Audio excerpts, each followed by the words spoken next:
Hey guys. Hey everybody. We hope everybody's safe and healthy. For those that don't know, I'm Miss Kelly and I'm the OT for the south end of the county. And I'm Miss Katie. I'm the north end OT, so also at the Bibb County Preschool.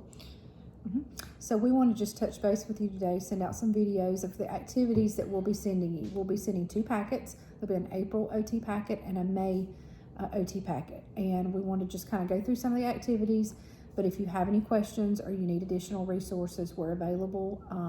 FaceTime, call us, email us, text us. And then Katie has set us up a Remind account so that we can send messages and you can correspond if you have questions so that we can keep good communication during this time.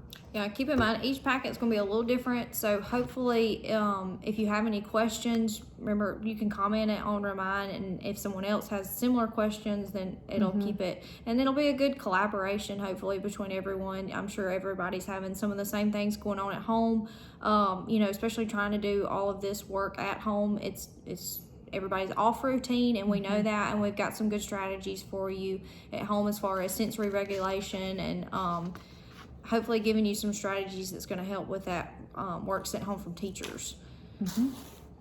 And that we'll start off with that. So the first one we have here is a 7-minute HIIT workout for kids. It's got the different animals listed here. Now you wouldn't have to go through every animal each time.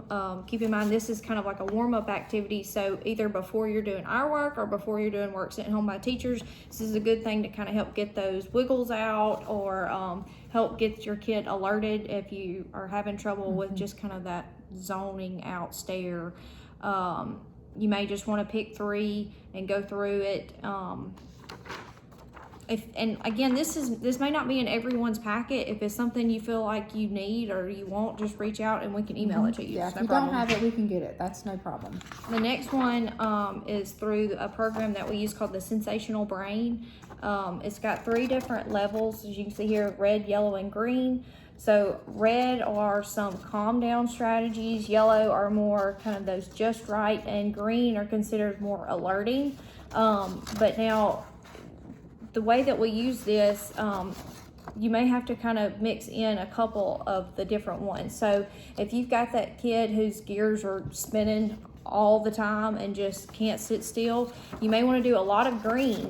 It sounds confusing because you may think, oh, I need to do calm down, but first you've got to get out all those, reach that threshold. Yeah, get out all those wiggles and bounces, and then slowly progress to some of these yellow to red ones. And the yellows are good for just anytime, just keeping a regulated system. They're considered those just right sensory strategies. Exactly, kind of your maintenance. That's kind of where we want to stay.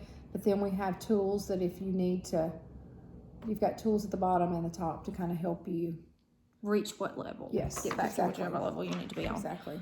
The next one, okay, we also included this in some packets because we know our kiddos love Play-Doh, and the whole thing is going to be kind of outer space themed because we're missing Special Olympics and we're sad about it.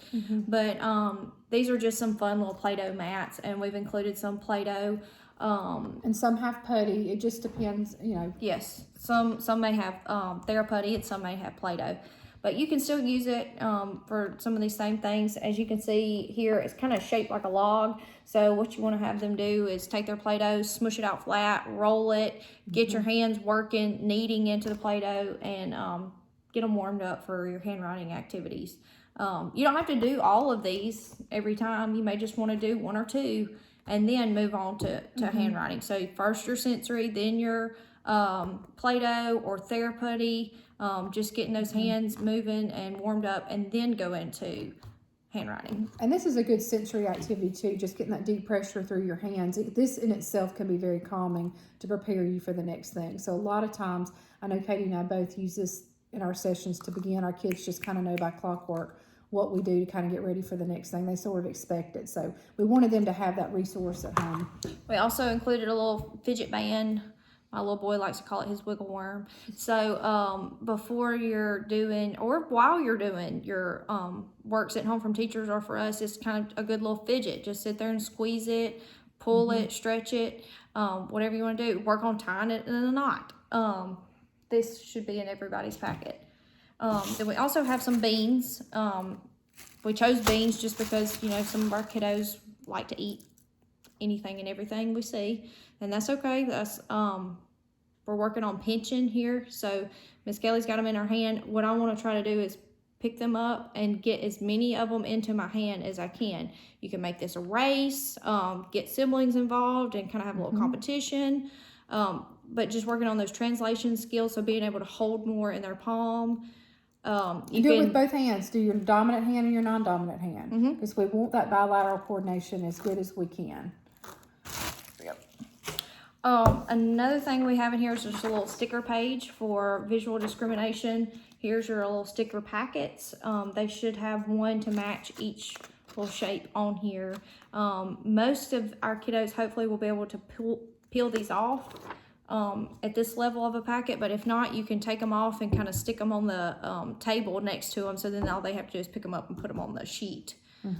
And you can increase the challenge if you want to make it a little bit more difficult. Tape it on the wall so that they're having to use more wrist extension and shoulder movement. And you can also have them stand on like a pillow or a couch cushion just to challenge their balance. So you can grade this up and down the level of difficulty however you need to for your student. But either way, you're getting visual perception work. Everyone should have a pencil. Now, we really stick to the Handwriting Without Tears program a lot for writing. So we included everyone kind of like a little spelling test. A lot of my kids at this level have more trouble listening to the teacher and being able to copy down what she's saying onto paper. So you make it kind of occlude these so that they can't see them and have them write them. If they're not up to that level yet, you could just trace side by side. Use this kind of as a practice sheet and then go to regular paper and have them do it like a spelling test. Or challenge them even to use these words to make a sentence. That's another thing too. Coming up with their own sentence. And then we move into kind of our visual scanning, visual perception, visual discrimination type activities.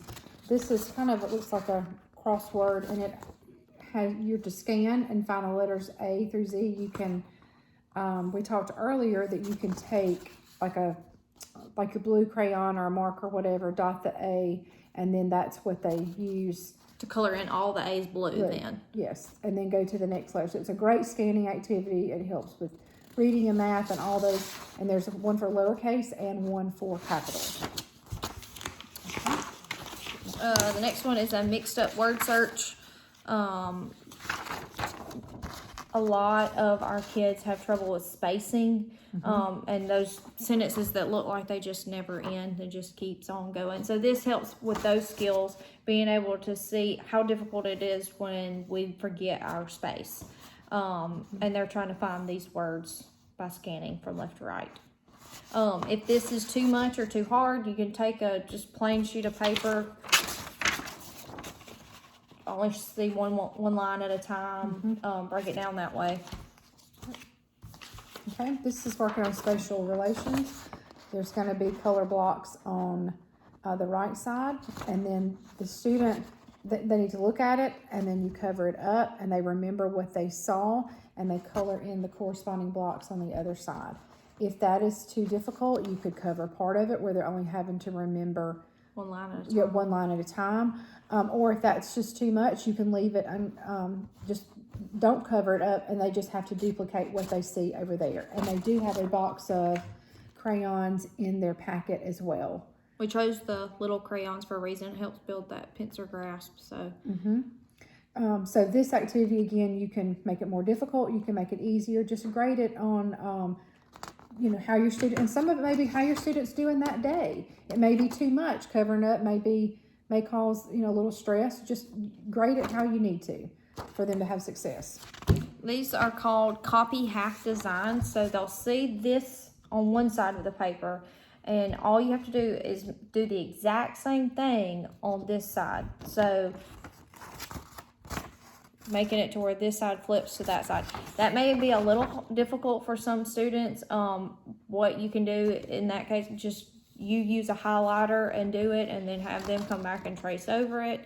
But the main thing they're gonna have to do is count So you'll have to count how many spaces over they went and then do the same thing on this side. That's really gonna help with some of those math skills, graphing.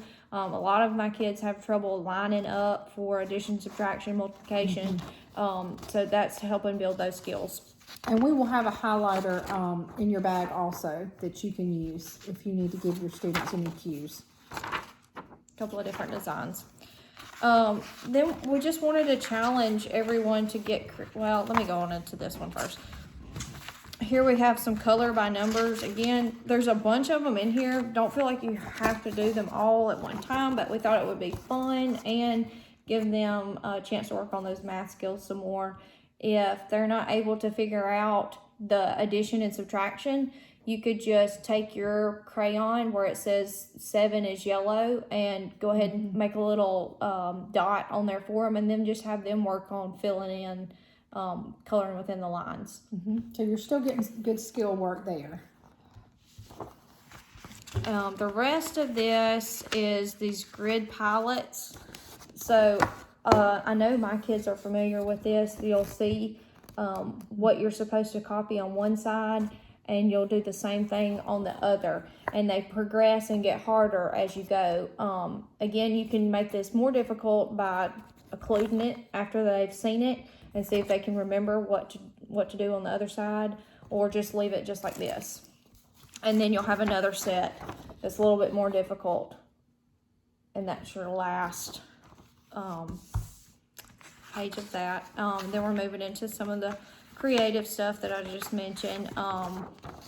Everybody's stuck at home, so we thought it would be fun to have everybody just work on drawing a picture of their house, have them really pay attention to the shapes on the house, the colors on the house, things that they see outside, pets, anything that they want, and then we want them to draw a picture of their house. And it also has a place for name, street, city, and zip code, so you can work on learning some of those skills as well. You may go ahead. Well, you may have to write that down for them, and that'd be more of a copying type task for them, where they're copying like paper to paper, so they can have success with that. I think that's it. Where's Yep. Yeah, everybody should have a fun little coloring activity that we include on cardstock and some watercolors. So if you don't want to do that in the house and get messy, again, there's another little outdoor activity. Take it outside, and we'd love to see pictures of these. Yes, absolutely. And we want to stay in touch with our kids, so please reach out and let us know how you're doing. If there's any questions, we really want to be able to be a resource for you guys. I did have one parent ask, are they required to return anything in this packet? No, everything in this packet is yours to keep. The supplies are the students' supplies to keep. But if you do have time, we would love, you could snap a picture of some of their work and text us or email us. It just gives us a work sample to have for their chart during this time. Yeah, since again, we can't be together. It's all coming out on Remind, so comment there, share there. You can talk with other parents on there, and we'll check in probably in a week. Yes. And see how everyone's doing. Other than that, we're here for you. Just call, FaceTime. Yeah, if you need us, we're available anytime. Reach out. There's one I thought I had. Is it with me? Is it right? I will say a couple. I know my packets. I'm going to include some vocational stuff, so that's kind of where we said the packets may be a little bit different. But if you see something here that's not in your packet and you think, oh, I would love it, just reach out and we can drop it in the mail or at the school or email it, however. Or if you need something additional to what we have. So we're good? Yep. All right. See you soon, guys.